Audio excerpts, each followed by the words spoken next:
Yung DILG secretary pala natin, pag nag-birthday, imbitado yung buong bansa. Seryoso yan mga boss. Mula Malacanang, House of Representatives, Senate, COMELEC, MMDA, kasama niya rin. Mga mayor at mga artista, imbitado lahat sa birthday niya. Grabe namang birthday yan, secretary. Birthday of the year. O representing Malacanang, si First Lady Lisa Araneta Marcos. Mula sa Kongreso, si House Speaker Martin Romualdez. O, kasama niya pa yung ilang mga asungot na congressman. No? Mula sa Senado, si Senate President Chis Escudero at ang asawa niya na si Heart Evangelista. Mula sa COMELEC, si COMELEC Chairperson George Garcia. Mula sa MMDA, o ito, sikat na sikat to. Talino kasi nito eh. Si Acting Chairman Romando Artes. At ito naman, mga artista mula sa GMA.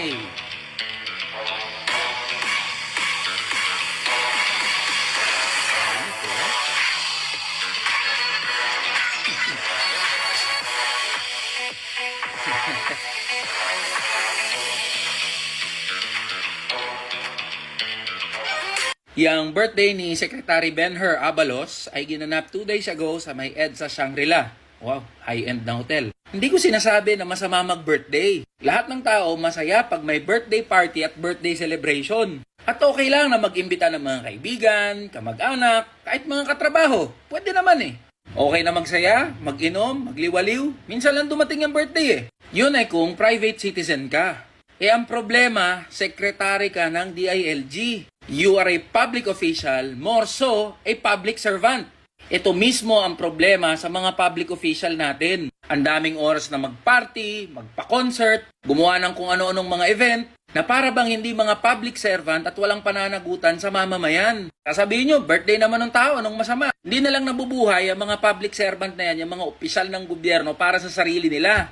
Kaya nga kayo tinawag na mga public servant. The moment na tinanggap nyo yung serbisyo publiko at yung posisyon sa mga opisina ninyo, niaalay nyo yung buhay nyo sa paglilingkod sa taong bayan. At kakabit niyan yung responsibilidad at sakripisyo na isang tabi yung mga personal nyong luho at mga pangangailangan para sa taong bayan. Sino ba nagpapasahod sa inyo? Di ba mamamayan? Galing sa mga taxes namin? Di ba kayo nahihiya na sa bawat yabang nyo sa social media, may isang taxpayer, may isang manggagawa na nabawasan ng sahod para lang maipambayad sa kung anong mga pinagagawa nyo? Di ba kayo nahihiya na mismong mga kawani sa gobyerno walang kapasidad na mag-celebrate ng ganyan kagarbo na birthday celebration? Di na ba kayo nahiya dyan sa mga JO tsaka sa mga COS nyo, dyan sa ahensya nyo? Ito na ba ang public service? Pakapala na ng muka? Kami pa na mamamayan yung dapat na umintindi sa inyo? Nasa batas mismo kung anong ine-expect sa inyo na pamumuhay. Sabi sa RA 6713, public officials shall live a simple and modest lives, and that you shall not indulge yourselves in extravagant or ostentatious display of wealth in any form. Sekretary, ang daming problema ng bansang to sa seguridad, sa sunog, at sa mga local government units. Konting hiya naman, Sekretary. Unahin mong gawin yung trabaho mo bago ka mag-party-party. Mga boss, ipapakita ko sa inyo kung gaano kawalang kwenta yung provincial rate na tinatawag na yan. Dito naman tayo sa Cavite at Laguna. Hoy, Dole Secretary Laguesma at mga unggoy na congressman. Pakinggan nyo to at panoorin nyo para malaman nyo gaano kawalang kwenta yung provincial rate na tinatawag.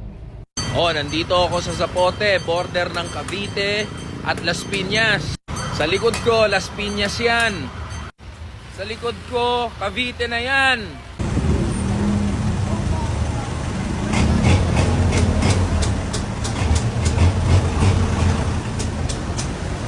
Alam nyo, mas kakaiba nga dito sa Cavite. Iisang probinsya, pero iba-iba yung sahod ng magkakatabing bayan. At tawid lang yung layo ng mga bayan na yan. Pansin nyo, iba yung sahod sa munisipyo, iba yung sahod sa syudad, at iba yung sahod sa EPSA o yung mga export processing zones na tinatawag. Nandito naman ako sa border ng Laguna at Muntinlupa. Sa likod ko, San Pedro na yan. Etong likod ko, Muntinlupa, Tunasan na yan.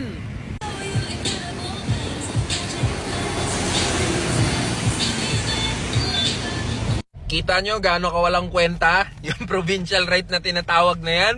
Ilog at tulay lang ang pagitan, nag-iba na ang sahod ng mga manggagawa.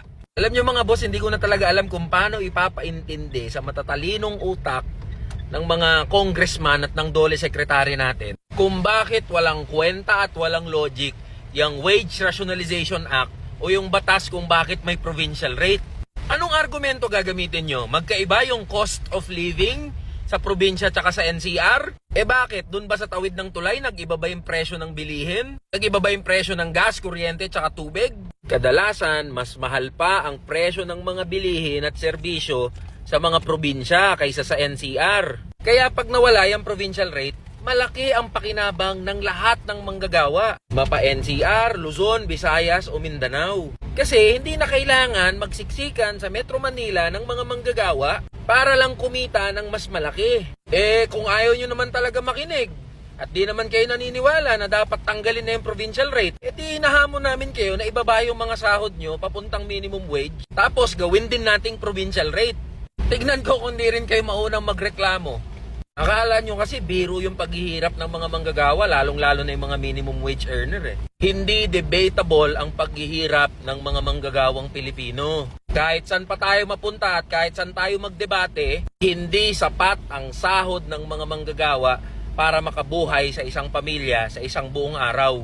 Kaya dyan sa mga congressman, di kami nagmamakaawa sa inyo. Sinasabi namin, gawin nyo yung trabaho nyo at ito yung unahin yung pag-usapan. Hindi yung puro format pasikat kayong mga unggoy kayo. Isa ka pa, Dole Secretary Laguesma. Wala kang bilang sa buhay ng mga manggagawa. Puro ka palamig dyan sa opisina mo. Abolish provincial rate, ipantay ang sahod ng mga manggagawa. NCR, Luzon, Visayas at Mindanao.